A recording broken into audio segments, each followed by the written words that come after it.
it's changed and done for my life. Yeah, And nothing like it. Nothing like it. Yeah. Before we get into this, so anyway, that's the story you want to tell. You're our first one because we figured, because we do write these, our articles. And I just kind of tell stories of different parts of physical fitness and development that I had along my almost 40 years of doing this now, 35, right? Yeah. And Rick said about a month ago, because Johnny, man, we need to do something about hope because it's just fucked up. It's fucked. I hear you. So, Yeah. First article was write about my uncle who died of multiple sclerosis. Who got it as a young dude, and he was in a wheelchair his whole life, and he was the best dude in the world. I said, you know what? I reached out to you. Usually this time I think of you because the waves are coming. Right. I'm watching Kelly's and I'm watching the OG's. I want to see how Todd's doing, man. And he hit me back. I said, hey, Rick, we got to tell Todd's story because that's fucking off the chain. Because everyone good to deal with going to hear that story go, shit, it's going to give him hope and inspire him and go, that motherfucker is charging it. I want to charge it in my sport. Look what he's doing. He never quit. And that's what we want to tell. Yep. I'm in, man. And whatever I can do or like, you know, it's really, you guys got me back because I was really scared that it was over. I was like, what am I going to do? Like, even not even just financially, but like my life, like what am my insides I won't be able to deal with it. Like, how do you deal the fact that you can't do something that you love so much and it's taken away and you're done, and you guys were like, it ain't over yet. Hold on. Yeah. You got it.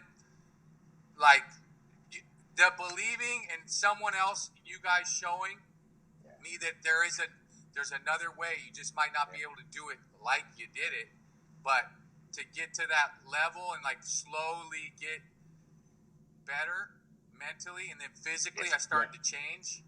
And then those two things. But honestly, you can't do it alone. Like, you guys gave me the tools and the motivation. Like, come on, man. Like, here. I felt how weak I really was and realized, okay, I gotta change. There's some changes I gotta do here. Well, yeah, I mean, change adaptations. I mean, when I work with guys, and this comes from my martial arts. I've been one from my martial arts that I've done all my life. Two, from being a patient and being told twice I'd never run again. And I was not world class like you, but I love to move. And you look around going, well, yeah, either I'm going to go that route or F that. I'm going to be a dog and go attack it and try and get back. Exactly. Right. And that helps me. It helps me with best. It helps with patience with my athletes because I've been in your shoes.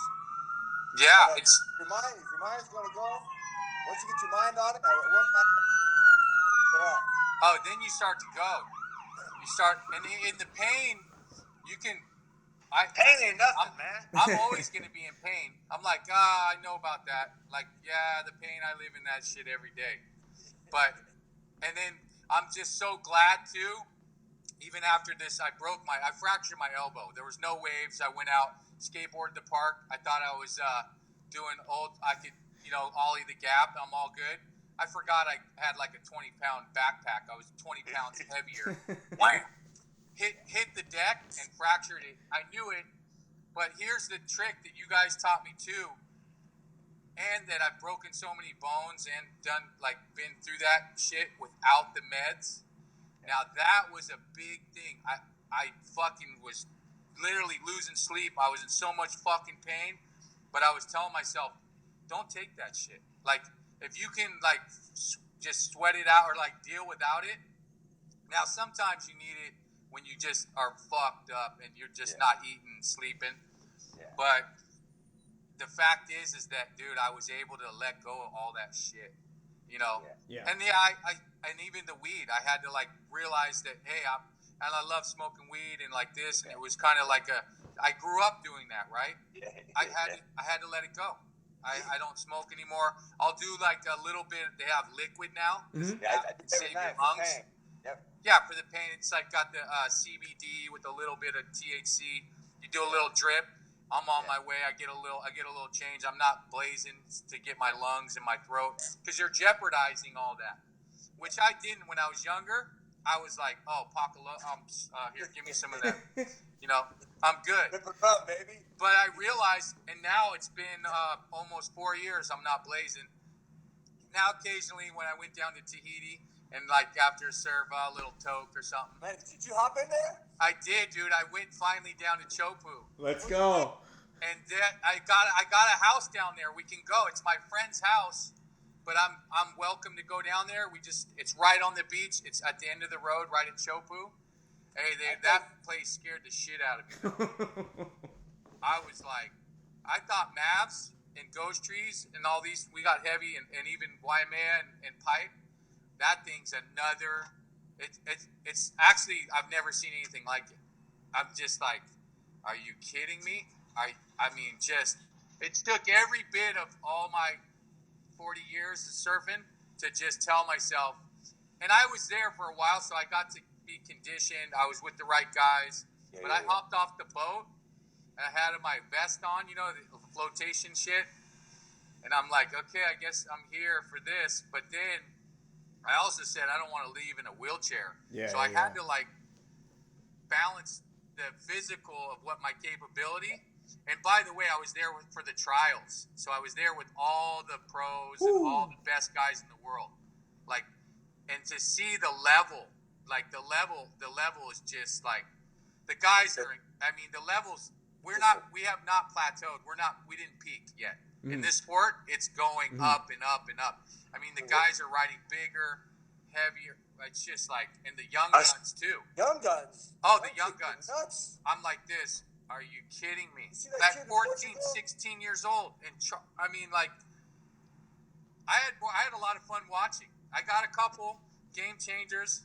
I knew to pull. I'm like, okay, I'm done. I don't want to. I got to get on a plane in a few days. I got my daughter. Like, it's kind of like those race car guys I've heard, or dirt bike guys. If you're on the line and you're thinking about like anything else but winning or like getting it, if something else, you gotta like kind of sit back and go, okay, you're losing that. You can't be out there thinking about your daughter. You can't. This doesn't work. So I had a daughter, 4 years old. She's 4 now. But my conscience. Congratulations. Thank you. Yeah, Kyla. congrats, Todd. It's great. So single dad, but having a great time, healthy, happy. She's surfing. Oh, Awesome. Teaching her how to ride a bike. So again, the mental game. Once again, it goes back to the mental side to get you to those levels, and then the physical stuff. To be honest, that's hard to show up and get it going. But once you get going, it's I think more the mental day to day, because we like it. We like that physical stuff. It's good. That feels good. Being the pain either side, pain to work hard, or sit around and get depressed, and then that's some fucked up shit. And then you can't. And then you just go downhill. It's just not. You lose sight of what you really, your passion and what you're there for, what you want to do. Yeah, no doubt about it, man. I think I got this from my fortune cookie. It said basically, get your mind right and your body will follow. Right? Pretty simple, yeah. Get your mind. I always say that. Get your mind right and body will follow. You were going to a workout or training, just because you get your mind over it, because the mental part's the hardest part, man. That's the easiest. The physical, once your mind goes, your body's just gonna go. It follows. You gotta stay strong mentally. Mental game. Have to, man. So Rick's got a bit of. We got some things we want to extrapolate from you information-wise, because you're just a. What's that? I couldn't hear you. Eric's got a list of some questions we want to feed you, so we can kind of get great information from you, right? So I'm gonna let him kind of step in, and you and I will go back and forth. But I'm gonna lead the discussion a little bit, so we don't hang up and go, man, I forgot to ask Toddy this type of thing. So, Rick, I'll let you step in, man, and get this thing rolling. Yeah. Okay. Of course. I mean, a lot of it really we just spoke on right now in that conversation we just had. But the first question I had for you, is what does it take, Todd, to take on the most dangerous waves literally on the planet for you? What was it? Your preparation, your experience, a little bit of luck to be able to get to that position? Tell us about it. Yeah, so that's a great question. Actually, it's a handful of answers. First of all, I would say the passion within yourself to test yourself to see what level you can actually take it to, meaning like, honestly, when I first saw, I started surfing. My dad was a surfer, and I'd watch him go surf Sunset Beach and like watch his board wash up and him come up all just beat up and tired and like, whoa. And I remember grabbing his board and going, wow, am I going to be able to do that one day? You know, or like follow my dad's footsteps in riding big waves. So it was definitely in my family that got me watching it as a kid. I learned how to surf down in San Onofre. So he was a Marine down there. We camped on the base. He taught me how to surf. But then I lost touch with my dad. And I think there's a combination of you want to prove to yourself, but not only your peers or the people you look up to. And my dad was one of those guys. He was a tough guy. He was, you know, like he charged. And, you know, we just didn't get along. We butted heads. But I think as I grew up from a boy to a man and I realized school wasn't going to be I just wasn't that good in school. I was an athlete. I played football, baseball, soccer. But I'll be honest, I just never connected with the coaches.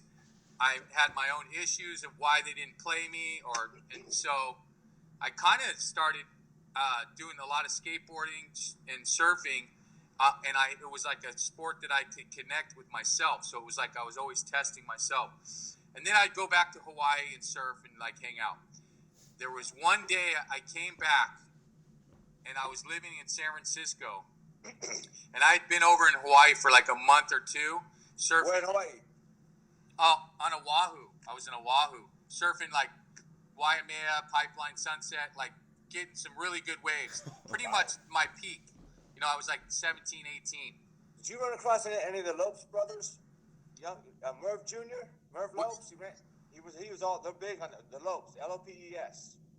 I mean, it's a small circle. I'm sure we bumped in. Guaranteed. But that one trip, I came back, and I'd been watching a lot of the elders, you know, charging, and I was kind of like the young gun wanting to hang out. And Mavericks wasn't really on the radar. Not yet. But like I said, I was connected with NorCal Surf Shop, Sean Rhodes, and those guys. And it was a different time growing up. They didn't want anyone around, or you couldn't just paddle out to the spots. It was kind of like, but I did always go solo. So I'd just show up and kind of do my thing. Sean and I became friends regardless of what was going on. He was like making my boards and doing stuff. And I came back, and I'd always go surf Ocean Beach. I got tired of paddling out. The waves were huge. I'd get pounded. There were days I'd go out, I couldn't even get out. I was like, I can't even get out there. I'd go home and like, dude, what am I doing? So I ran into Rhodes, and he told me about it. And he's like, look, I'm going to show you this, and you got to just keep it to yourself. So he made me a board in like 1990 or 89. Wow. 1990. So it hadn't been on the radar. I came back from Hawaii. He made me a 10-0. I still have the board. It's like, it's all yellow and beat up, but it's still there sitting in the rafters. I saved it. I remember I went to Ocean Beach to try the board, and it was huge. And I go, oh, here I go again. I didn't even want to paddle out, because it's like, I knew it was like, it's just like, also too, you're out in the middle of nowhere and there's no one there. So you're kind of doing it. Yeah. It's like scary as shit. Like, yes. It's like 10, 15, 20 foot, and you're like, oh man. So I drove. Hard. I did. And I knew this spot. I watched it, and I didn't want anything to do with it. But then I was like, I bet I'm going to go drive down and take a look at it. I looked at it. There's like one guy, two guys out, and I'm like, okay, that's got to be Matt Ambrose or Rhodes or someone. And I suited up, and I went out. I paddled out. Now you're Mavericks now. Yeah, this Mavericks. This was the first time ever. I paddled out on my own, didn't ask for help or like follow someone, whatever. I suited up. I had this brand new board. I felt my confidence was up, and physically and mentally. I was like, I can do this. You know, it wasn't the biggest of biggest days. It was, but I mean, when Mavericks breaks, it's huge. So if it's breaking, it's a big ass wave. It was something I've never seen either. It was just like, I think Waimea or like Boca Tule, like in Mexico. I've surfed a couple big waves down there, but nothing like that. Nothing like this here. And then I paddled out and I made it, and I sat on the shoulder and I watched, I think it was Matt Ambrose, which is another NorCal guy, Charger. I watched him get one and drop in and disappear, and I'm in the channel, and I'm like, I couldn't believe, actually, I'm like, oh my God, it's bigger than, you know, so it's far out there, you don't realize how big it is because it just looks like a big wall. And then he disappeared, and then he kicked out in the channel, and he comes back, and I'm like, whoa, you know, like amazed, right? Just kind of tripping, tingling, watched what he just did. Yeah. I'm kind of like, now, okay, it's my turn. I'm kind of inching over into the bowl, but I'm still like, I'm not going over there. I need to feel it. So I did. And then all of a sudden a set came, and here we go. It's mine. There's no one there. It's like, go. Here you go. This is what you came for. And I remember turning and just not looking back and just getting that first wave. And I was more on the shoulder. I wasn't deep in the bowl or anything. It was like my first wave, but I just caught it like a West bowl. Like it kind of swung. It's like, here you go. It swung over to me. Like, here you go. Yeah. That one wave did it. That changed my whole life. I'll never forget it. I dropped in. I made the turn. I made it all the way to Mushroom Rock, kicked out. And there's not anyone there, but I remember like screaming, going, ah, like just, like I couldn't believe it. I'm like, yeah. Like to myself, I'm like screaming at my, you know, because I just accomplished pretty much like my biggest, like kind of like a master's degree. So like I talk about, I didn't go to school or anything, and I kind of bailed on that. It felt like at that point right then and there that I had gotten to a point where I felt like I got a crown or torch, or I got a, you know, I was like, oh, I can do this. It was like a light went off too. I got excited. It was like Mother Nature put the welcome out for you, and opened the door, and you went through it. It did. It opened the Come door. on, you got to come in the door.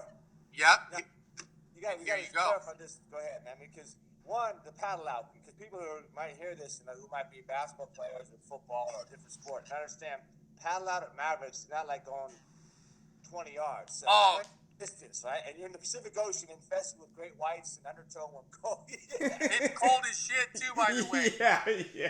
It's like, I was just in there. I know. oh yeah, the sharks, the paddle, and then the rocks. You got the boneyard. Oh yeah. It's just like, oh, okay. But then that one wave, that set me off. I honestly never missed a swell after that. Not only did I not leave Ocean Beach, I didn't surf there much after that. I would. I'd pick my days, but once it got up to 10 feet, which is like 20 foot, I mean, it's still those days that Ocean Beach is amazing. It's the paddle out. It's just like you're going to get whacked. You're only going to get one or two, and then you can't get back out.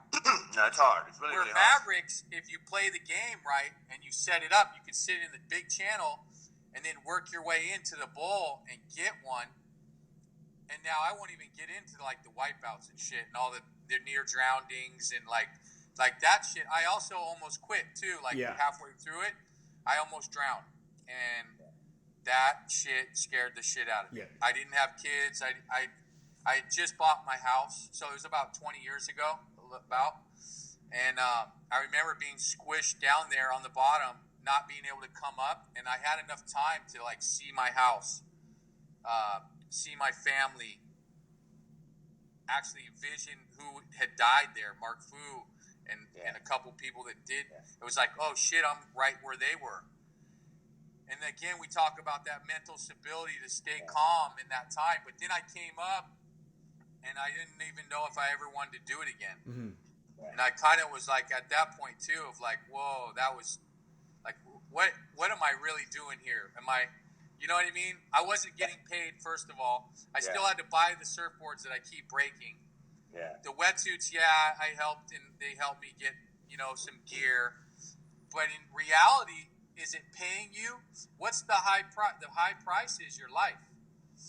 But how much are you willing to pay? And I was like, okay, let me see. Let me go back to the drawing board, and then actually Shane Dorian, he had the same experience. I think right after I did. I had it like a year before, and then he just came up with the V1 pulley. It's a vest that he almost drowned in the same place at Mav. Same thing. That's where he invented it. Yeah. And I didn't know anything about it. I started talking about it, and I started wearing these vests underneath my wetsuit that the wakeboarders that go behind the boat. Yeah. They got a little bit of padding. Yeah. So I started wearing those underneath because I was like, I'm not done. I want to go back. Yeah. I need to come up. I need to.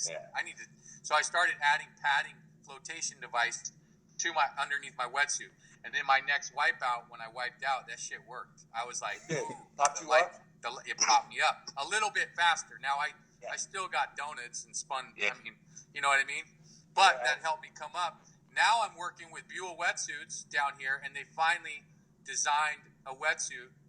I worked with him. It took like way longer than it should have. But, surfers, they just talk about it, never get it done. We're going. He's out. He's traveling. Yeah. But I said we need it for the lifeguards. We need it for kids and big wave surfers. Not just for big wave surfers, for lifeguards and people in the ocean on skis that you can come up earlier. Yeah. So this one doesn't have the actual CO2 cartridges in it. It just has flotation in it. But they're finally making them, and I mean, this will be my second year finally with it. Oh, fantastic, man. That's awesome. Yeah. So that's what I mean. The stuff is changing. It's getting better. And just back to Mavericks and how it changed my whole life. It really was that one wave that got me hooked. And then I was like, I'm in. It was like I'm in. And I showed up every time a swell came. My whole life, I didn't care about work, school, girlfriends, anything. I didn't have a house at the time. And I was like, I'm here. This is in my backyard. And then it was cool because then I got to be friends with Jeff Clark. Then the Hawaiians started coming over to, actually guys had to come test it. It's like, let's see what this thing's about. And that was cool, meeting a lot of those guys. They're good brothers. Yeah, super cool people that are just passionate like you that want to do it at the highest level. I mean, you get to that level and you it's like, okay, you know what? I can do this. I'm doing it. Yes. You're exactly. not doubting yourself. Yeah, you're in there. You're doing it. And when you get one, there's nothing like it. I mean, you get one of those waves.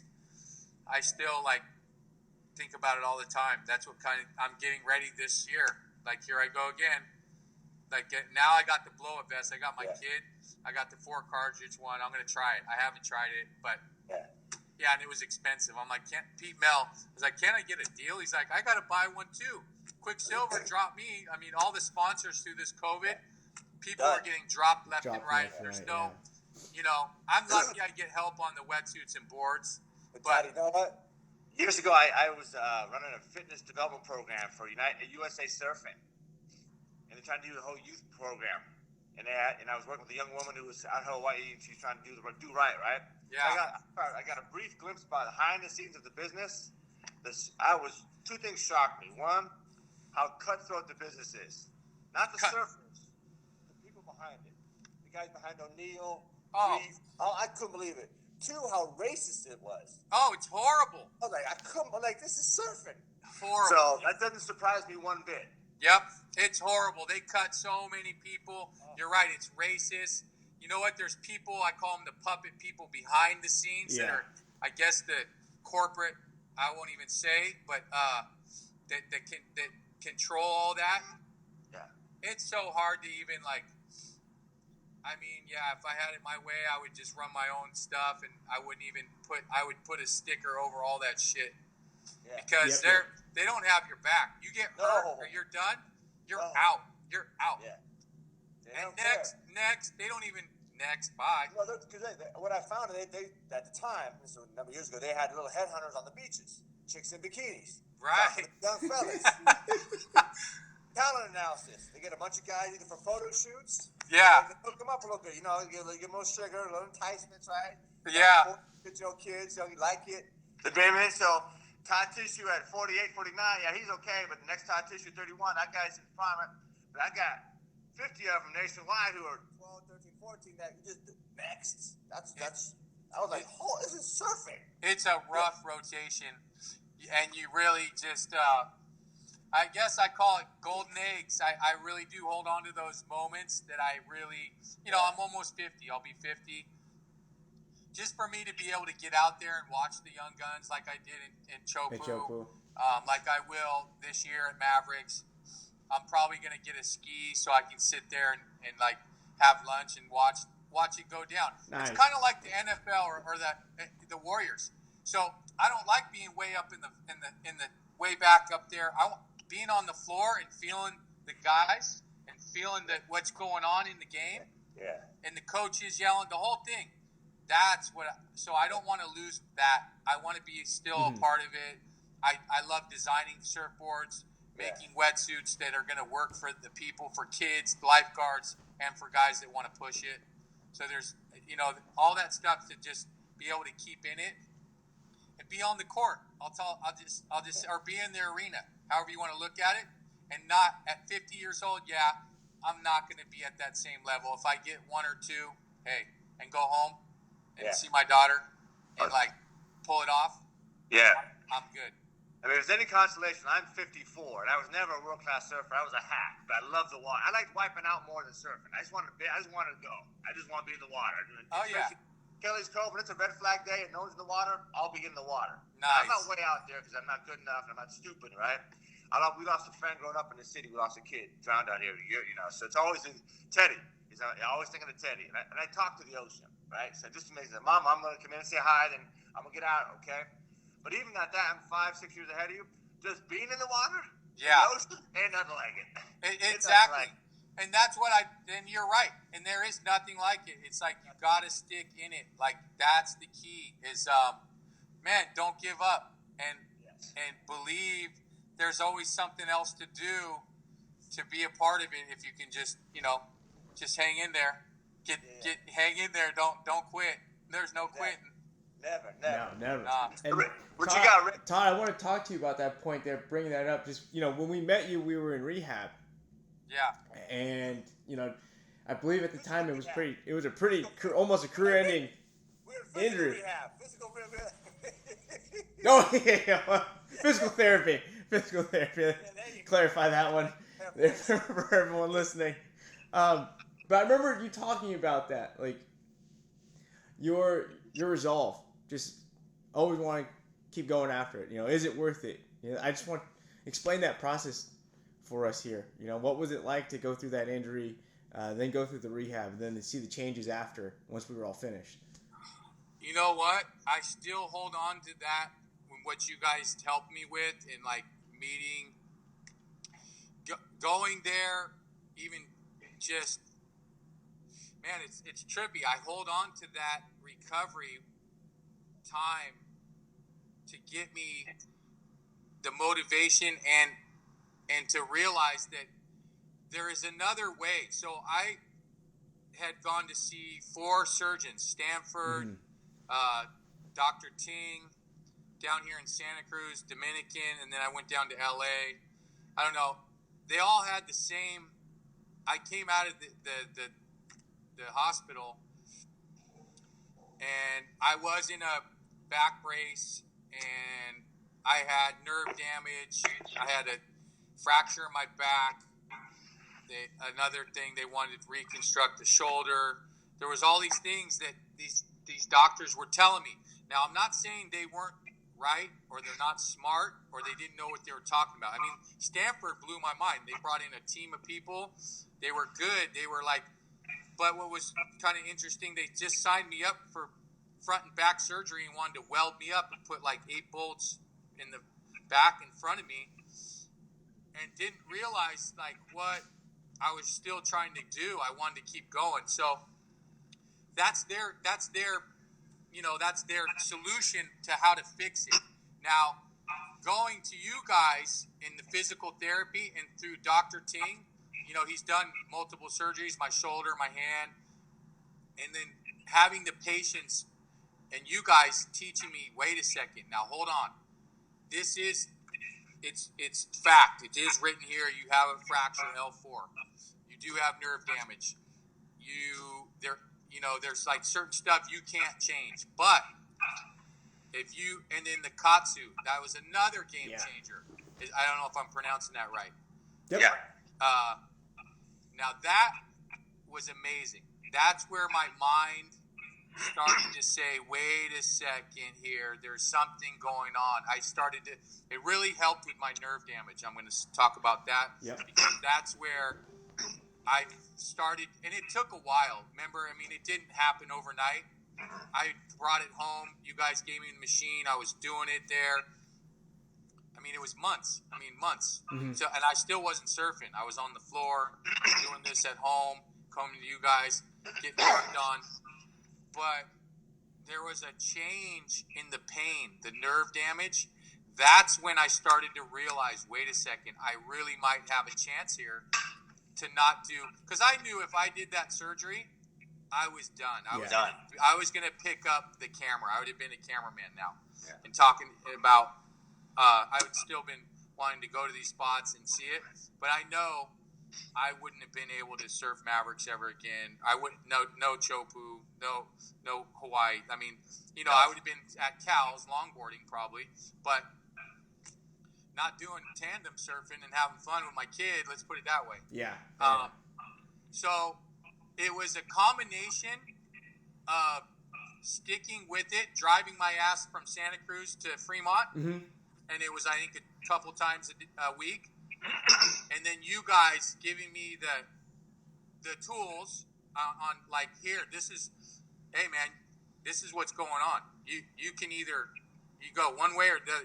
We're not going to do it for you. We'll give you the tools. We can show you, but you got to pick it up. You got to, and there were days like you were working with me, and it was like I was dragging. I was just like, I feel so weak. Yeah.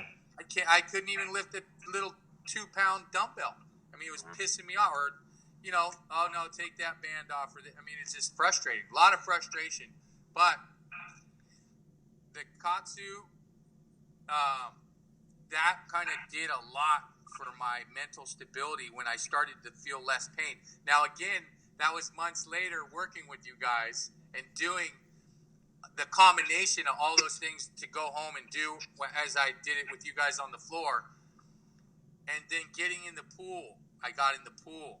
I finally got in the pool and started, I didn't swim laps. I literally walked across the pool. Yep. I was like, I'd go in with grandmas and grandpas in these little like water aerobic things and, just start trying to get my strength, to a point where I'm like, okay, wait, I might be able to surf again. Maybe. Let's see. And yeah, that was where there was a game changer, the physical therapy. Without that, I was done. Like, if I didn't find you guys, you didn't find me and give me the stability, I was done. I was going to get surgery. I couldn't walk. I lost. I don't even want to tell you, I'm 198. I'm way bigger. I was 150 pounds. Yeah. I was super Remember frail. that. I had atrophy all down my back, my butt, the whole thing. I was screwed. Yeah. And that was gnarly, like just seeing yourself that frail and weak. I started to get momentum, but when I was at that point, I didn't know that I would ever surf again. I was like, and honestly, if I didn't find you guys or you guys didn't find me and like give me the motivation and the tools to do it, I would have been done. I would have been going to get surgery from Stanford or Ting. And then now Ting too, I got to pick him up. Yep. He's amazing. Amazing. He's like, I love his style. He's cutthroat. He don't want to hear any bullshit in between. Yep. I love him for that because he's like, man, this is up to you. I can tell you what to do, and these guys I'm gonna show you, and you can come in here every day. I don't care what, you don't have the money, the insurance, get your ass in here. Let's see what's gonna happen. Yeah. That's all you got to do is show up. Show up. Yeah. And he really, dude, he was like an uncle or a dad to me, like him, breaking it down to me. I loved how he never bullshit about anything. He was specific.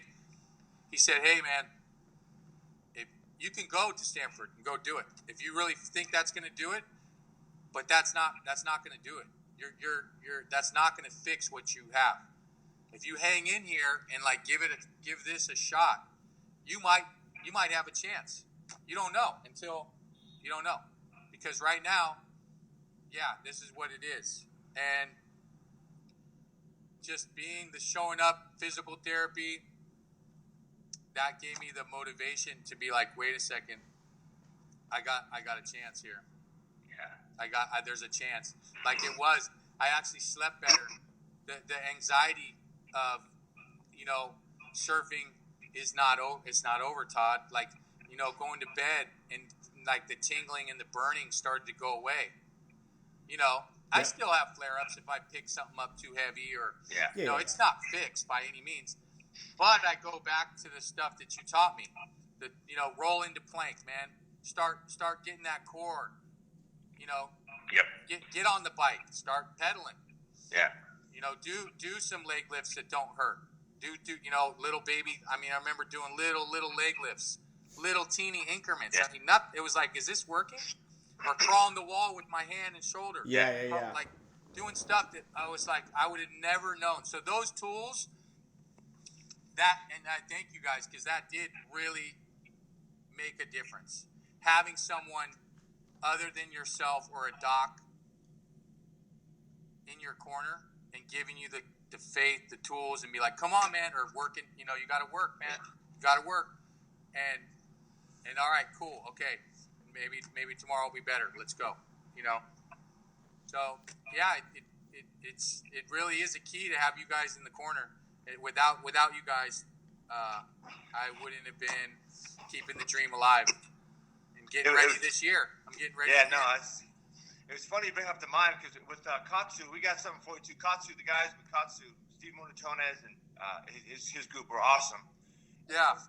One of their head engineer at the time spun off, a guy named Sean Whalen. And Sean brought me to Katsu. He started a company called Be Strong. We got to hook you up with Be Strong, because it's even more user friendly and more impactful. They're both phenomenal products, great guys, but I've been meaning to hook you up with that anyway. Okay. I was just getting started. I was working with Monte Ellis, who I were known from my Warrior days. We came up together with the Warriors, 14-year pro. He was coming off an injury, and this was right before we crossed paths. And I was working with him and staying at his house in Memphis. He was coming off an injury, and he was frustrated. And I said, man, he's from Mississippi, so we call him SIP.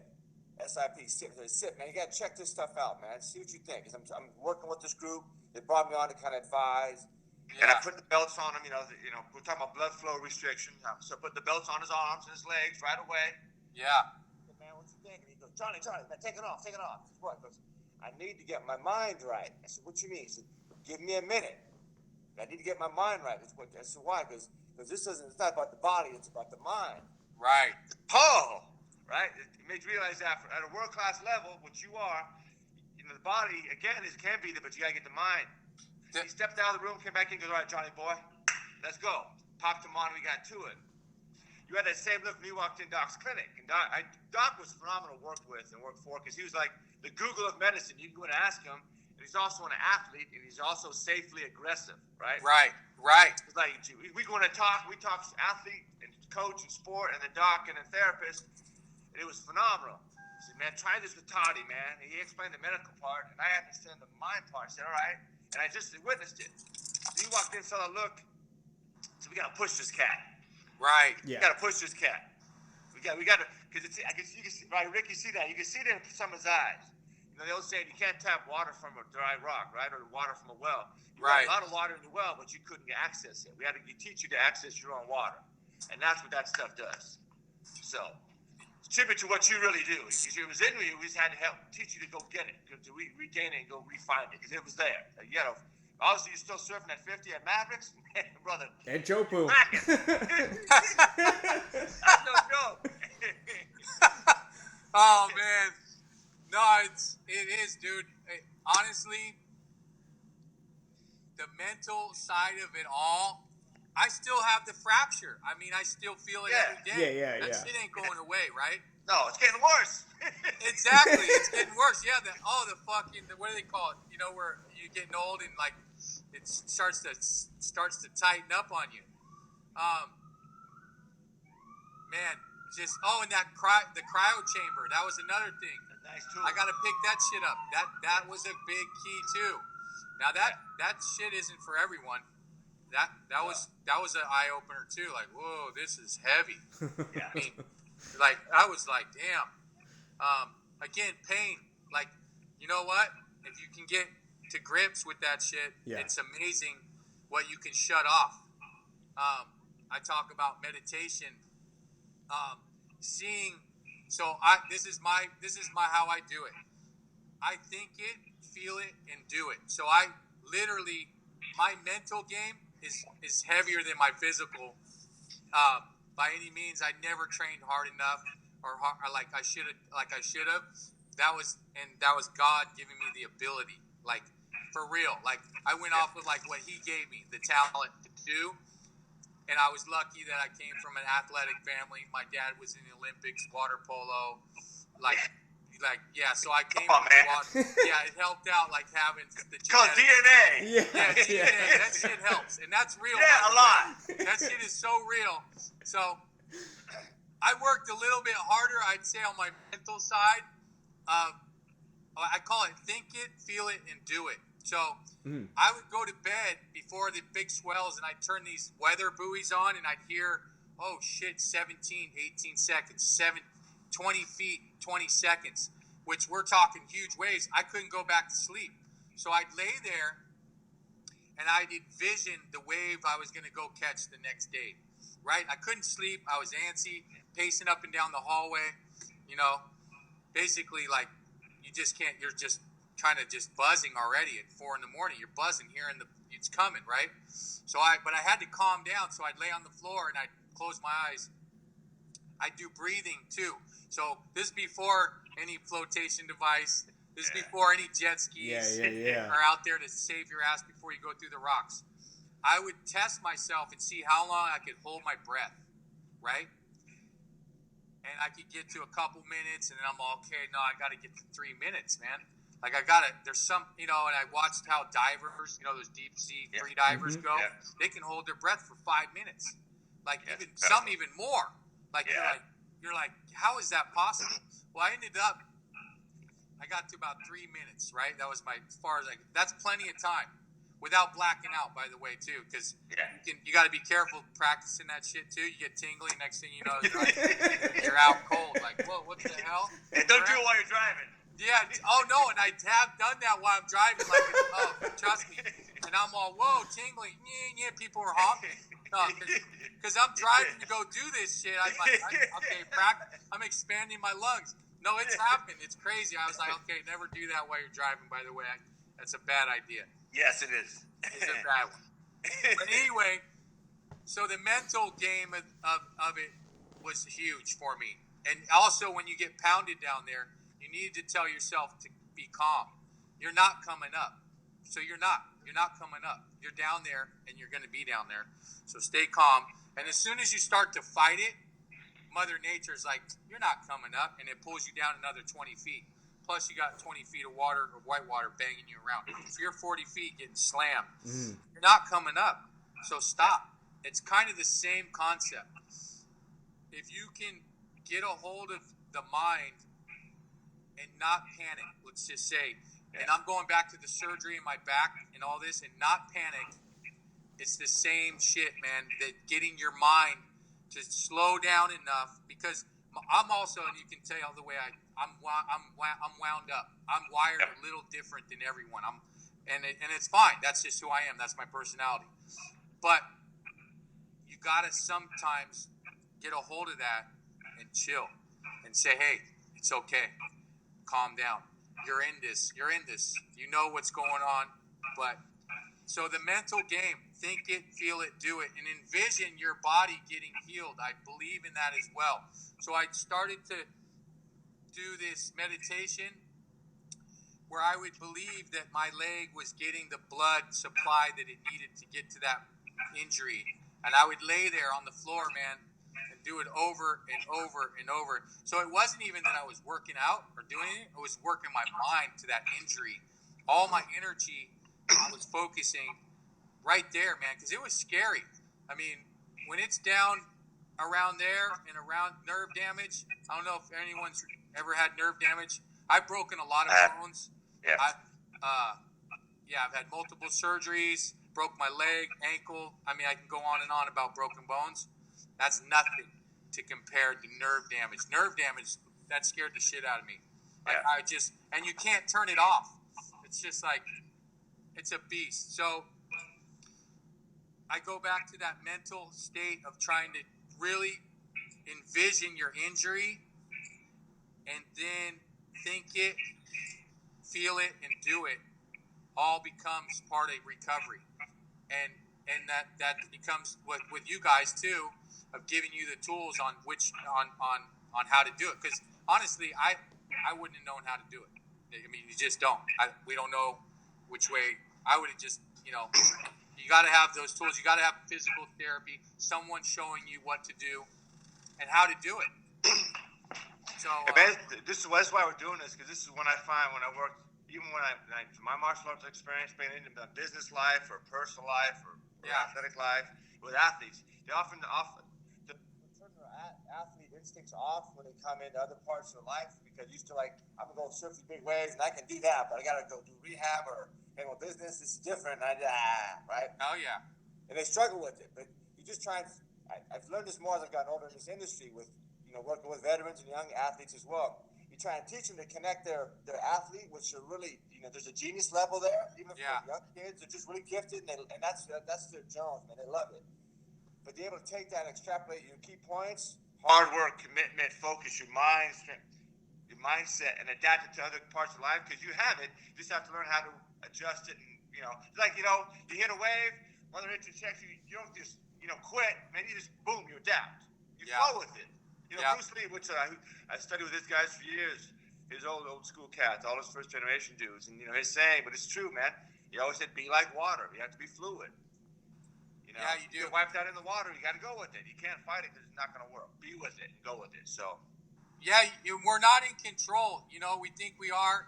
That's another thing I like to talk about, was that it's not always your decision, and I'm hard-headed. I'm like, I want it my way, this way, and that way. Well, guess what? That's not the way. Yeah. And so being open-minded and trying to realize that there's another way than what all these doctors were telling me, that was hard to swallow. Mm-hmm. Coming out of Stanford that day, they already had signed me up for May to get surgery. And I, thank God I took that 6 months to just kind of wait and see how it was going to do. And what I was going to do, instead of just going right in. Going right in just because they say it isn't it? It's not. Obviously. Yeah. I mean, it's just because I was thinking that's the only way to fix me to get out of this pain. Yeah. Another thing was that I was like, wow, the percentage of them, even after the surgery, if they did it, that pain, because it's nerve pain, it's not necessarily going to go away. No. So I was like, wait, I've been living with this fracture for 10, 15 years, because I didn't even know I had it until the nerve damage. I mean, I always knew I had the back pain and this and that, kind of worked through it. And I'd feel that kind of the floppy back. Yeah. If I wasn't staying tuned up. Yeah. When, you don't stay tuned up, everything loosens up and you're not, all of a sudden, oh, shit, what's that? You start to feel it. As soon as I started tightening it up, doing a lot of core exercises, not lifting weights. Lifting weights for me wasn't it. It was me paddling and getting out in the water. Now the biking, yes, that's going to be a good one for me. Just don't go too far and don't fall. Or too hard. Yeah, exactly. Stay in your lane. I talk about that. Don't you don't have to compare what everyone else is doing. Mm-hmm. You got to do what you do. Because I look around and see what other guys are doing, and I feel bad. I'm lifting a 5-pound dumbbell, and they're over there like with 35s, 45s, getting yoked. They're all boom, boom. And I'm like, that's not you, buddy. Stay in your lane, damn it. Don't compare to, be thankful that you're a skinny little dude. Just, that's what you need. Don't look over there just because they're doing something else. That's them, not you. Yeah. So don't compare. That's another thing I'm learning and I'm still learning that. Don't compare. Don't just stay in your lane. Be you. Be happy. Work with what you got. You know, you guys taught me that too. You got to work within your means. You know, and do what you can do. And that's one of the best things I learned from you guys is actually focus on what, you know, in the moment. Be in the moment. Don't go too far ahead. Yeah, you can't go back. That's done. Don't go looking too far back. Now you can look back for like a little bit of, you know, what you did wrong or what you did right and work off of that. But going back too far doesn't do anything. Too far ahead, you're now thinking too far ahead. I believe staying in the moment or the present as much as you can. Enjoy life. No doubt. It goes quick. Too fast. Well, like being, especially in rehab, right? You learn how to step by step. If you're not in the now, you can't get to the next, right? You got to be in the now to get to the next. Exactly. If you want to get to the next, you ain't in the now, so you can't get there. I mean, it's a simple way. So in rehab, if you can handle now here, and it gets you to the now there. The now there gets you to the now there, but you got to handle this now. Exactly. You guys taught me that because I was down. I mean, you're like, no, you're not picking that weight up. You're not even on a rubber band. You're going to use your own weight. And I'm like, really? They're like, yeah, you're so far off. Now, without you guys teaching me that, you don't realize it. That, you know, your body weight and all those techniques, you can do so much with just your legs, you know, or just your own body weight without having to do all that. But it's Todd. This is why it's what we love doing this. Yeah, you do it, but you do it in the water. You know, in your realm of expertise. You know, when you don't catch a big one, I imagine you might just catch something smaller, or it's a smaller day. You might go different beaches to kind of get in the water and hone your skills. Because you love the water, and you just want to get out there and ride it. And when it's right, you get out there and you do your thing. So you do it, but it's adapting it to like now rehab, because all you're doing is saying, man, I'm in this little rehab. I can't lift 2-pound weights, and I want to go ride 50, 60. So I want to go charge the big ones, and I can't do it. So it's a unequal perspective, but exactly. You work now. Right now, your 2-pound weight is your 60-foot weight, and then tomorrow you get there. That's the biggest thing we find with the athletes. Just you have to teach them to look within themselves, because you have it. You just have to adjust it and refocus it on what you got to deal with right now to get to there. Exactly, and you do got to start over sometimes. Yeah. Work off of what you know, but it's okay to go back and be at the kiddie pool, I call it. It's okay to go swim around at the kiddie pool. And hey, man, you're still in the water. You're still in the water. Hey, I call it the head. I'm like, damn, I can't even grab a surfboard. I'm just the head right now. I'm swimming around. I'm just swimming around, floating. Like, no, I'm like, damn, there's my board. No, you better just go swim, because I wasn't ready. Yeah. So there's levels to this shit. There's really, just in life, the same thing. Those tiers, those ladders. The mental game is so big. Like you say, the physical comes with it. But if you don't get the mind right, you can't even get the physical right. Not happening. And the diet and all those stuff. There were some pills, you guys, some vitamins. I forgot what you gave me, but those things were amazing. I got to actually look that back up. Those recovery pills, I forgot what they were. They got and you can't find them now. I don't know where they are. There was a vitamin. Man, you go hard, super hard. Yeah. Those things were amazing. Do you remember the name? Do you have any information or the name on them? I got to go look back and find the whole package of it. It had like some runners and a bike on it. Come in like a 6-pack, like a little. It had red and like a little. Yes. When you dig it up, please send it to me. I'll dig it up for you. I have a couple ideas what it is. I don't want to misspeak. Yeah.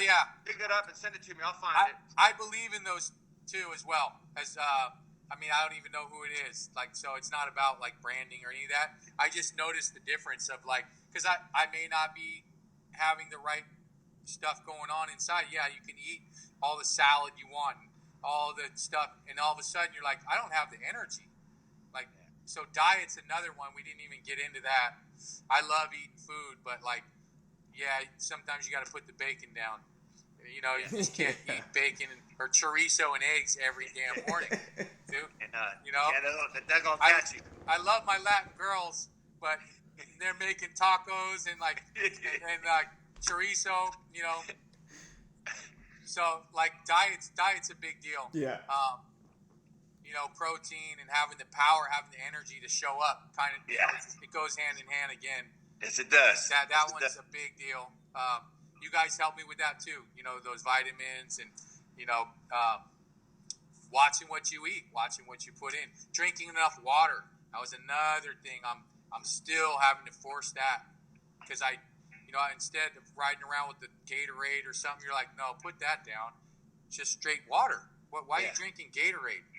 Like, and I'm thinking, oh, come on, Gatorade. Like, no, dude, that's all sugar and this and that. It's not it. And I'm like, okay, water. So water is key. Diet, that gets the mind right. You start thinking, don't smoke too much damn weed. That was another thing. I had to put that shit down. I love the herb, but that I had to free up the mind too of it. Like I talk about that. So yeah, smoking and alcohol as well. I like drinking beer. Yeah, I can have a few beers or something, but if I'm not on point, like my season's coming up, that 1 or 2 beers, I can't do it. Yeah. I gotta leave it alone. Yeah. It actually does affect you, even though you think, I can. No, you can't. Not when you want to be at the top or on point. Yeah. No. Yeah. You're not surfing a longboard at Waikiki. Oh yeah. You'll be with the Beach Boy Club, getting something you'll be done. You're done. You got a hat on. You'll have a hat. You'll be like 250 and bloated. Yeah, you're done. I mean, I believe like you go out in that water here in that Pacific Ocean, and you don't honor her. Yeah. Yeah, you're done. It's true. Take your pick. You take your pick. That's what I want to ask both of you guys actually. I got 2 experienced watermen here. What's your relationship, guys, with the water? How has it influenced your life? Obviously, how has it changed your life in many ways, right? Just describe that. I know that could be a whole nother podcast in itself, but just give me your own gist on it. No, if I really told you the truth of it, it's been not my one and only love, but my main love in my life. It's actually given me everything I have. It's really, here's a great one. It's kept me humble. And I mean, as soon as I get up here in my head, or I'm like too, call it headstrong. I don't know. You just think you're badass, or you think you're, so you get cocky, or I don't know. We all have that arrogance, right? Mm-hmm. At some point, you start getting better and this and that. You think you're, and you know what? Mother Nature, the ocean has kept my ass so humble. And I go, oh. And Hawaii's helped me, Tahiti, Mexico, going around the world too, and seeing how people live. And that's a humble experience in the oceans, and how we all need it and survive off of it. The respect, giving it the utmost respect. We start with respect first, first and foremost. Forgetting it comes down to respect. At the same time, damn it, she's almost killed me. Yeah. And so it's given me everything. I've been on both sides. I mean, I've looked at death right there, and it's dark and scary. And I question, would I ever do it again, or I question why am I doing this a lot when those days happen. It brings you to your knee. I've cried plenty of times, man. I've cried when I hit the shore because I made it. I sat there and cried. It just comes out. That's that humble experience again. That until you realize that you're not that power.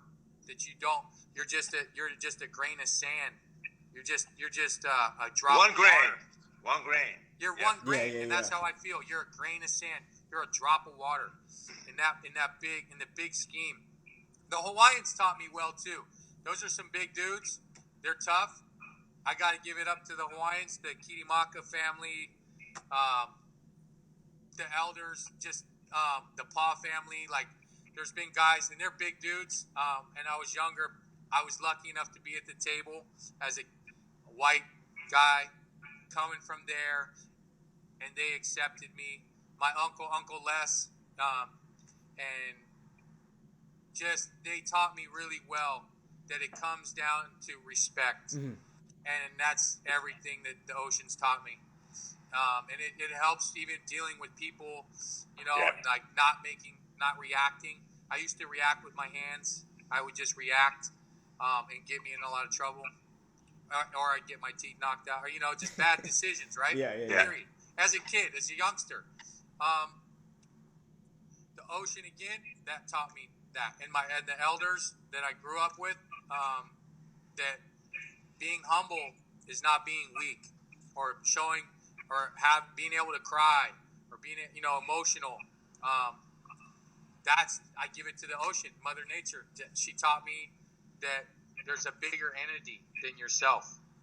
So the ocean's done both. It's almost killed me, but it's also given me everything that I have. Everything. It made me who I am. Like, that's my personality is to the ocean.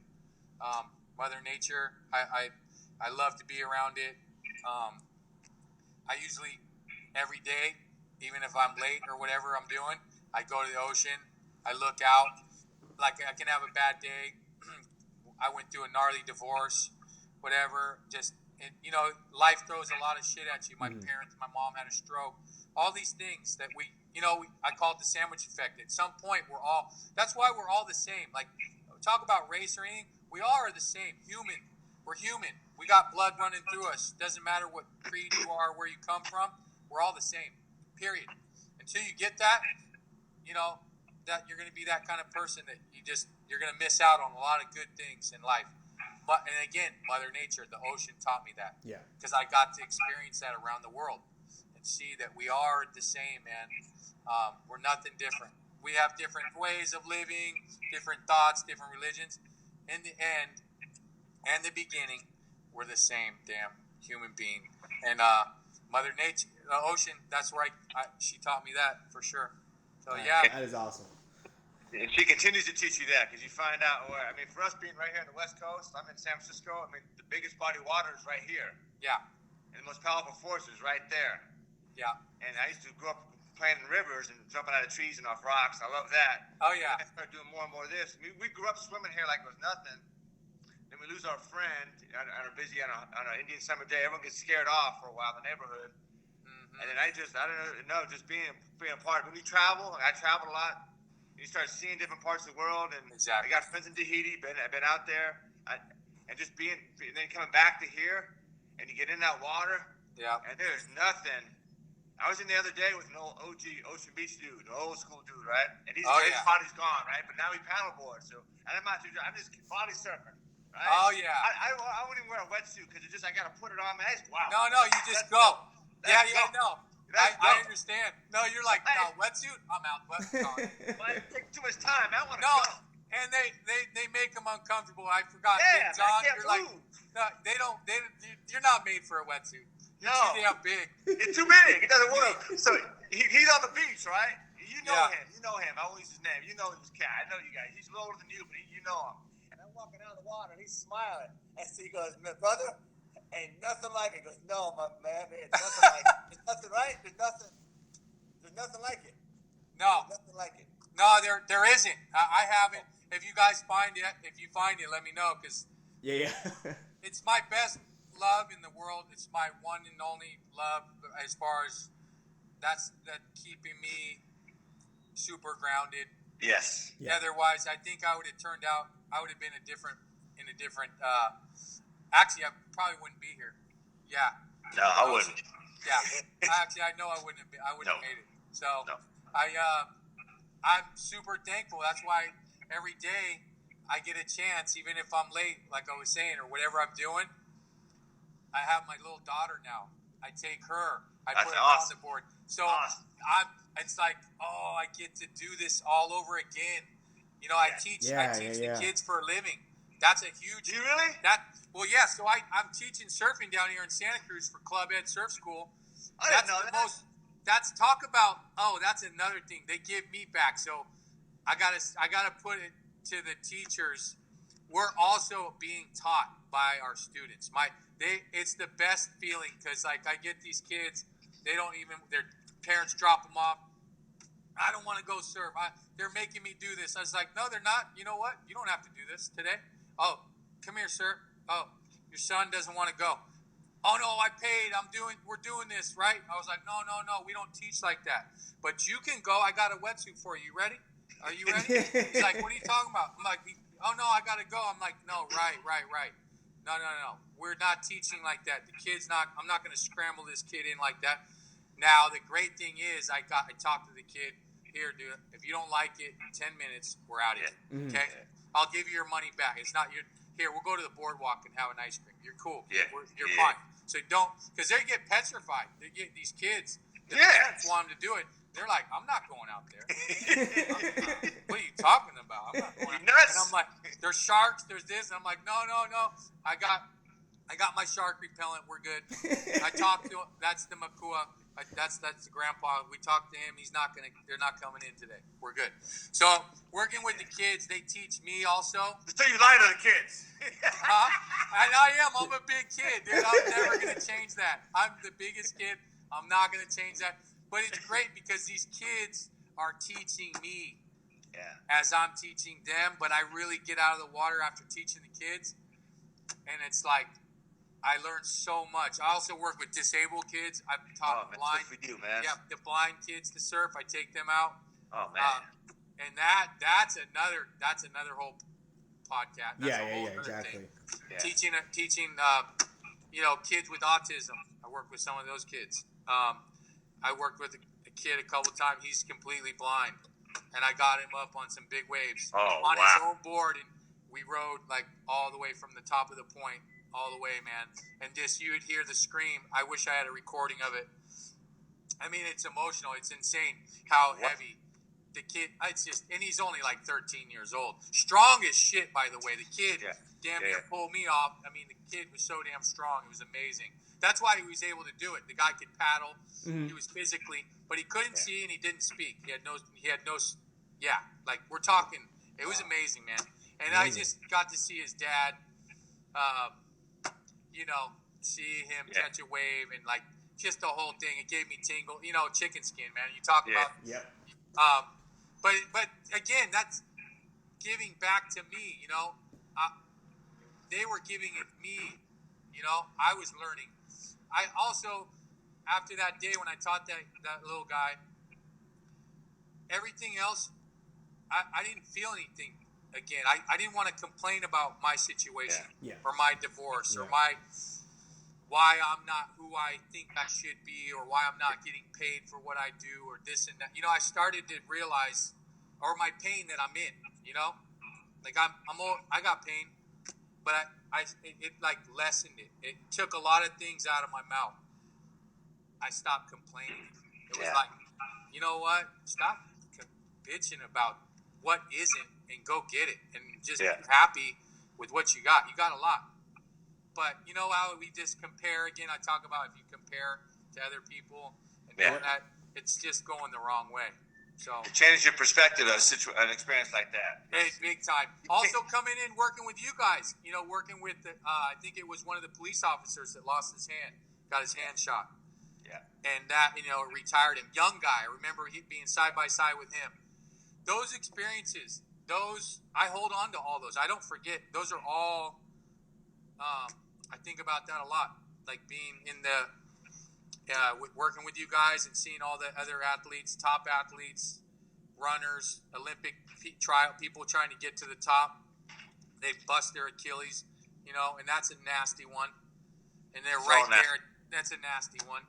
And just, that's just humbling to be around. Sometimes you got to be around that to realize. Well, this is kind of one of the reasons why we're doing this and motivated us to pursue this. It's like, we might have a young kid, a 10 or 11-year-old kid, or a pro who's coming off situation. You realize that it's like I keep driving this point home. We, our industry's big. We need DNA. Yeah. But it's not just physical. The physical DNA is one thing. It's the mental DNA. Yeah. Yeah. So now it doesn't matter what activity, whatever your challenge is. If you have that DNA. We were kind of like guys to help you find your inner DNA. It's in there. But you might have lost sight of it, or you buried it, whatever experience you've had in your life to this point. Help you find it, and then help you kind of like brush it off, polish it up, and slowly getting back in shape. And we put training wheels on. We're like your training wheels. We get you going. All of a sudden, going from no weights, 2 pounds, to 150, 170 pounds. Now you're 190 and change, and you're charging again. And you shouldn't even. There's no way in hell you should be out there doing what you're doing. No. I know. There's no way. No, it's like, I mean, the fact, even if you say, I can do it. Okay, Todd, you can do it, but don't do it. Right? Yeah, no. Yeah, don't do it. In you. And that's what when we work. That's what we're trying to do with this whole process. No matter what Todd Tissue was on the other end of this Zoom line or this FaceTime situation, it's in you, man. We're just gonna help you find it, polish it up, and get you cracking again. It's in there. It's in there for everyone. It's in there. Yes. I also, just doing this, it gives me momentum. So however we gotta be around it as well. The right people, the energy that we give off. You guys give off to me. I give off to you. We have that. That's key. That's momentum. I call it momentum. Yeah. We need momentum, man. Like, that's how you get there. You got to have the momentum. Toddy, you got to watch the documentary on the Funk Brothers, the F-U-N-K. The Funk Brothers was the band, the quote-unquote backup band for Motown Records. Funk. Okay. All come from the funk. You can get on Netflix. But they're probably the best band ever, right? Oh, write it down. I think the musicianship was phenomenal. Are they? Right? Where are they from? The city? Detroit, man. Detroit. Most Okay, of the cats funk. from Detroit. I mean, they're older. I'm sure we've lost some of them. But F-U-N-K, Funk Brothers. But the talk about Funk Brothers. They're the band from Motown. I'm they into play that for too. everyone, man. They're just phenomenal, right? But they talk about, I think of our work as being musicians, right? We get in the room and we all got it, and we just start vibing. Yeah, exactly. And you don't work even off. need notes. You just kind of, okay, I got the beat. Let's go. Let's get cracking. That's how it Yeah. just happens. However you got to do it, whether you do it through meditation, music, having a partner to push your ass. Yeah. Come on, 10 more. Like, that's a big deal, too. Like, you get tired and you think you're tired. You could have done 10 more. Stop your bullshit. Like, shut that pain off. You could do 10 more. Come on. Or get a drink of water, get back and do 20 more. Yeah. Come on. Yeah. Like, you can do it. You can do it. But, yeah, the motivation. Yeah, but again, I go with motivation. It's like with everyone, you got to find out what motivates you. Yours was waves. Yeah. And you can see it. Once you get a little bit of like, I can do a 2-pound weight. Yeah. Okay. I can see that wave. I can see the wave now. Okay. I can now do a 4-pound weight because you don't start building on it. But it's there. Like I'll keep saying it, but it's there. You see, it's kind of like your vision gets blinded because you become so myopic with your own situation at the time, which is not. I'm not 100%. I'm not healthy. I'm not at my best. Woe's me type of thing, man. That don't cut it. You got to jump out of that. You got to get cracking. You got to go get it. Sitting there talking about it or wanting it. We all go through it. You're never. I don't know anyone that does this has a life that's like simple and like it's not easy. I mean, not anything that we really want to accomplish. It's gonna hurt. It's gonna be some pain. It's not. You kind of gotta enjoy the pain. You gotta enjoy those beatings, man. Yeah. Yes. You're gonna have to like laugh under there a little bit. Even like, damn, like sometimes it's not that bad, but when it's bad and you just think you can't get through the day, man, go to the ocean, take a deep breath. Yeah. Look past it. A lot of stuff. If you can get through that day, let that bad day go. I'm learning that sometimes you just had a bad day. Some days you really had a couple or a week. You just think it's bad luck or you got bad juju or you're paying the price for whatever's going on in your life. Don't think that. Think, you know what? There's a better day. I work for the sun, man.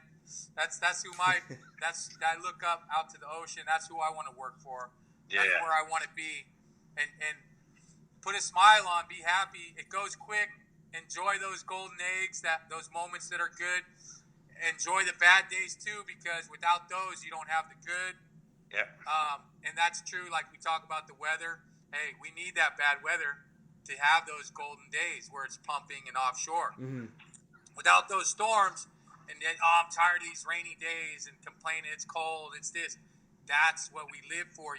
That's when you should be inside rolling to plank, not rolling and go have, sausage and eggs for breakfast. Go get some oats. You can still have a coffee, but instead of like complaining, that's where I'm learning. Like that complaining shit gets you nowhere. No. It just doesn't. We're good at it too. I'm good at it. I had this and that, and why isn't it? Yeah. Nah. You know what? Shut that shit off. I come from, my dad's a Marine. He's in the military. It's probably why we didn't get along too well. But I'm feeding off of what he was a hard ass for a reason. Yeah. He went through Vietnam and all that shit. Yeah, it's different level. Yeah, and it's level. like, holy shit. Yeah. And he's having to wear it to this day. Now we're best friends. We're cool. We're good. We worked it out. It took a while. But if you can look past all the bad shit that just, hey, you know what? That's part of who you are. That's part of who makes you a better person. Sometimes, a little bit of tough times can make you such a better person and humble you into being, or your story can help someone too. Yeah. That's what we're doing this, man. Exactly right. Someone. I do know. I've told you stories numerous times, and since we worked together at Docs, just for different situations, different level of athletes and people coming out of it, going, "Hey, man, this young dude came across our path, and he was world class, and he couldn't even stand up straight. He thought it was over, but he didn't quit." Just so you know. Yeah. I knew we had to push you beyond limits, because I've never, although I've always wanted to paddle out Mavs, I just didn't have them. Now I can't because my body's gone, but I've always had that desire to do it. But just even swimming here, I've got that respect and that knowing what that charge feels like. You walked in and said, "I don't have to torture this cat, because that's going. I got to push him over because because you were complaining. I wanted I'm either going to smack him. Exactly. I got to get him, but he's got it in him. So I said, "Rick, man, I'm going to torture this kid," and I kept pushing him. Going, you leave it, go. My God. I remember this conversation. Give me more. You did Katsu for 45 minutes at the highest level, which was like, Navy SEALs don't do that. And Todd, you still hold that record. Oh my gracious, this guy's nuts. No, that's what we're talking about. You pushed me to past the point of where it's like, we need that. We need that. Yeah. I need that Big John in my corner. I need someone. Honestly, I wouldn't be here today without you guys pushing me there and getting my mind past that shit. Yeah, get past that. Yeah. Because I was depressed, man. I was on fucking those stupid pills too that take away the pain, the nerve pain. That shit didn't work either, by the way. It didn't work. I mean, it didn't. It didn't work. Well, this is one thing I learned. I mean, because I just love the water, and I'm scared of it enough where I know I don't push my skill sets, but I'll always be in it every day, right? Yeah. The ocean. Oh, yeah. And I knew enough. I said, American athletes, or like now modern day athletes, oftentimes have just gotten softer. I mean, the common ones, football, basketball, the so amazingly gifted, but just softer. Well, guys in the water, you cannot be soft out. There's no way. And I'm not talking like big burly. I'm just talking like mental intestinal fortitude, where I gotta give of myself to Mother Nature, because I love it, but I gotta be beyond resilient. And that's where, even talking with Eric and Matt Finkelstein, another young coach, and our young staff, so we got to push this guy differently, because they are built differently. It's not just about money or my social media connections, or even winning a championship. It's a different level of expertise. It's beyond that.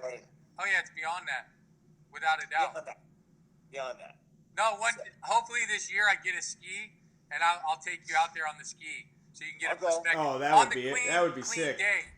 Huh? That would be sick. I'll go. No, it will give you that perspective of Mother Nature, like, and we'll go on the day when it's like we can get out there safely and do it. Yeah. Like, I'm dumb enough to go on a big day. Have you seen that kid, the Brazilian kid who's a body surfer, who's surfing in Nazare? Oh my God! Now that was insane. That's nuts. I don't know if that's stupid crazy or next level shit. I did see that, and I just pretty much dropped my jaw. I still can't fathom it. I thought he was on a suicidal, like you're trying to kill yourself. He is. I mean, he is. And his chances are like, he's got that thing loaded, man. Holy shit. I was like, my gracious. Oh, God. I mean, no, even the best of the best. He's got to have a couple screws loose. That's just like, he's going to pay, at some point. Yeah. We all do. You step in this water and do that, you got to be a little goofy. Yeah, you're definitely, something's not right. A little bit, right? You hit your heads when Mama dropped you and he didn't take you, but you just had the knot. You wore that. It's got to be a little twisted, right? Yeah, like but that cat is like, wow. You hit the wall on that scooter when you were growing up. You hit the wall. You didn't put on the brakes. You just wham. Oh. You didn't wear a helmet. No. Or this one. Remember this one? You went out for a pass. And there was that volleyball, that pole, or the tetherball pole. Yeah. I hit that motherfucker so hard. I lit me up. Wham! Oh, man. Same thing. I had older siblings, and when little Johnny would bump his head, it'd make them laugh. So I'd bump my head to make them laugh. Right. Exactly. Wham! Oh, man. Yeah, those days, something got twisted up there. Yeah. Definitely. But what's the kid's name? He's got a great name. He's a pretty young fella. Oh, well, there's Chumbo, and then there's it starts with a K. Yeah. Kai something. He's like a Hawaiian first name. Yeah, exactly. Kylie or something. So this guy, just so Ricky, if you don't know, for people who ever hear this young fella, he's a world-class body surfer. Yeah. All the waves that we he's think gnarly. Todd and people of his ilk who ride a board on like 50, 60, 70, 80-foot waves out in the ocean, he's doing it just swimming it. Swimming. No board. Oh, no and he's in the impact zone where he's got to take off. And there's just, honestly, it's the scariest looking thing. There's no one doing it. That's again another something. There's no one's done that. He's in his own realm. Yes, no doubt about it. Yeah, because you won't survive. I just. I would be impressed to know how long that guy can hold his breath. He's gonna have to hold it at least 3 minutes. He got it. Yeah. He has to be able to hold his breath so long. Because he's not coming up. That's one of those things. You're not coming up, buddy. You got to be able to stay down there and just become a sand crab. Like, okay, you're not coming up. That's a whole nother level, man. That's a whole nother level. But before we wrap this up, Rick, we miss anything else? No. We can do this all day, man. That was all. I know. Oh, no, I would sit here and talk to you guys all day. No, I know. No, we covered everything. No, this was awesome. Thank you. Oh, no, thank you guys. Always. You know what? Hey, and I'll say it over and over, without you guys really in my corner and giving me the tools and the faith and believing and being hard, like I like it, not basically bullshitting someone and saying, hey, no, you go right to it and say, yeah, you are weak, get your ass, I remember being there. Yeah, you're weak, you got to get stronger, get your ass up, keep going, keep showing up. That's the key, man. Having that someone helping you with the right tools is everything. Yeah, no, we have to keep it. And again, I keep saying this, but this is as I've gotten older in this industry, I've learned too, because it's humbling, right? Being from younger, just worrying about sets and reps and weights and movements. That's not it. You gotta find that in whatever your patient, your athletes, whoever you work with, you have to find what is their big wave. Yeah.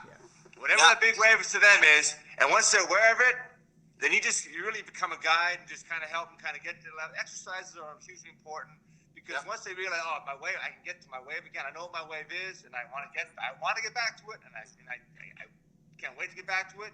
Then it's just about getting the mind every day, step by step. Yeah. Now get you to the next step, that type of thing. There is a map too. There is a map. I believe in the map. Hard work, mental preparation, believing in yourself, man, is a big deal. Laugh at your mistakes a little bit. Don't be so, you gotta laugh through the cries. Yeah. Cry Have to. shit. Have to. Be- Question for you on a family question. So Yeah. One of my nieces is a big time surfer, aspiring one. She just graduated from University of San Diego. Okay. She's working for a surf school. She's a photographer, so she's cool. doing all that. But she was down surfing in San Diego early, I think over the weekend. Yeah. And some Holly dude jacked her in the water. Now she grew up learning water, surfing and she doesn't go do a lot of Kellys here, but she's a lot of Half Moon Bay, and I mean she's not a big wave surfer, but Right. Hawaiian girl, she's a sweetheart.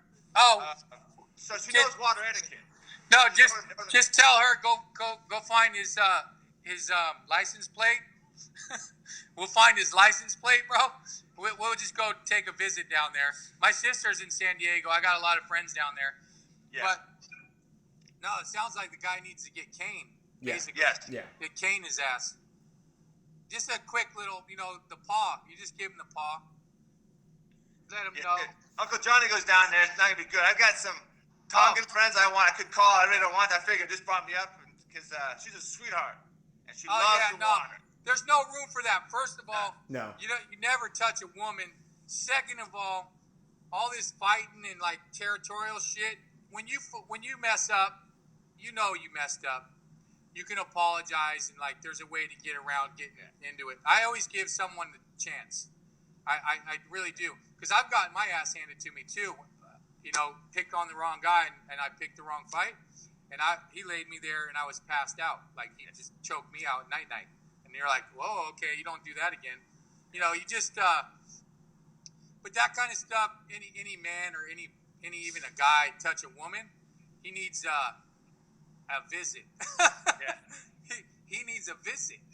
Yeah. So get his license plate. I got friends at TMV. We'll just pull his chart. And he's never too far to be touched. That's the thing. The world's so small. Oh, yeah. He's part of some skateboard gang down there, but he's a grown man. He lives in Tahoe. Oh, that's all right. Tahoe's close. I like Tahoe. I'll go visit. Shit. I'll go out of my way to find someone to touch one of your family members. In the water. Pull her down in the water. Oh, Drop yeah. in on her. Yeah, I would just, you just point him out. We'll just wait till he gets in the water, and then you just drag him around in there. Then I don't get in trouble, because, I always say, if it's in the water, this is an extreme sport. So we weren't on land. That don't count. We're in the water. It's Mother Nature. We're not, get on land, and there's cameras and phones, and people start calling. We're out in the middle of nowhere. Everything's happening. We're in the wilderness. A lot of shit happens and gets untold. You just Rumor has it. Yeah, we just leave you there. We will make sure we won't take you all the way out. We'll bring you back up, resuscitate your ass. But yeah, no, man. Anytime, I got your back. You guys got my back. Anytime. Right. Anytime. I'll let her know that. I might have to when she comes up. No, let me know. Because she loves it. She's a sweetheart, but she's got that look in your eye. Oh, it's a small circle, man. Yeah. It's actually a very, very small. We're it's super tight. Super tight. Yeah. So yeah, no, sounds like he needs a meeting Yeah. Yeah. for sure. Yeah. Because I always say, I'll take her for a swim. Oh yeah, we go for a swim. Oh, we just wait. I just wait. I'm in no hurry. I've had to wait a long time sometimes. Yeah. Then the day comes and it's like, look at who it is coming down the trail. Perfect timing. This has been waiting. Sometimes it takes 5 years, and then they show up, and you're like, okay, here we go. And then yeah, we're territorial, but it's all our space, man. It's not our beach, not our water. Everyone's welcome. Yeah. It's when you get out of line, you gotta remember there's a pecking order always. And respect, and especially a female, man. That's where I grew up with all females. My sisters, my mom, my grandma, and even though my sisters kicked my ass, she had 4 years on me. But by the time my guess, you deserved a few of them. well, by the time I could actually give her a run for the money, I wanted to hang out. She had too many cute girlfriends and stuff. I was like, oh no, it's too late. So. Yeah, never put your hands on a woman. No. Never. You just That's rule number 1. I learned that one. You don't do that. Now, if guys want to fight and get into it, then as long as you don't call the police. See, that's the problem. Now you can't even regulate anymore. You can't. I don't want to get sued. No. Yeah. Or it's true. You could have I've had it happen. Picked a fight with the wrong guy, and you didn't know he was a all-time state wrestler or jiu-jitsu dude. Put your ass to sleep in 30 seconds. And you think you can hold your breath through his chokehold? He just noosed you up. Yeah. And you went night-night. Yeah. And so that's a humbling experience too. In that in that martial arts world, you learn that be careful. Be careful. You get tapped out, you forget to tap, you're going out. Yep. Yeah, that's another part of my world. I won't say anything, but there are things to do that you do quickly. Yeah. Oh, that's another humbling. That's a whole nother trip. But that goes hand in hand too with all what we're doing. I can't spar anymore like I used to because I've had my knee redone 4 or 5 times. I just can't do it like that. So, being in the water. Yeah. It's like put my head back in the mouth of the massive lion. Right. Because sparring's like that. You go out here in pain. I can't do that. But out there, to your point, I can see it in your eyes. There's nothing like it. So even then, it's kind of put your head in that mouth for a few minutes or an hour and go, okay, thank you, I'm good. Much respect, I'm out. Exactly. No, that's the key, man. That's the key. Stay in the water. Stay humble. Be happy. Respect. Respect, every time. That's what works. Exactly. Well, let's do this, man. You've been awesomely generous with your time. And Eric, I got to tell you, awesome job. We'll put this together. But yeah, let's reconnect again, man. We'll put this together and then send it your way. And then I'll circle back. I'll send you some information on Be Strong because it's a user-friendly version of Katsu. Okay. And it's easy to use, and it's not weightlifting. You don't have to, but it has better impact than weightlifting. Yeah. And we can teach you some cool stuff that's going to help with your health and maintaining and keep you charging in the water. Yeah, let's do it. Let's stay in touch. The season's upon us. Yes, sir. I'm excited. I'll keep you guys posted too. Yeah. It's going to be a good one. I'm excited. You can feel it, can't you? You can kind of feel it. It feels good. Oh yeah, here we go. It's in the air. The buzz. It's happening. Yeah, you can feel it. Mama's happy. I can feel it. She buzzed a little bit. She's talking to us. Oh yeah, no, it's needed. Yeah. It's gonna keep everything grounded, man. And keep us going. Keep us humble. We need it. Yes, we do. We need it. Yes, we do. Yes. Well, on that note, much love and thank you, brother. Hey, you guys, thanks so much, man. Of course. Yeah, anytime. Let's all stay in touch for sure. Yep. I appreciate everything you guys do. I really do. You got it, Todd. Seriously. Keep it rocking. All right, man. All the best to you. Much love to the family. Stay healthy. Hey, you too, man. Aloha. Keep charging. Aloha. Mahalo. Yes, sir. There you guys. Right on, man. Hey, have a good day. You too, man. Take care. Yeah, shaka, bra. All right, man.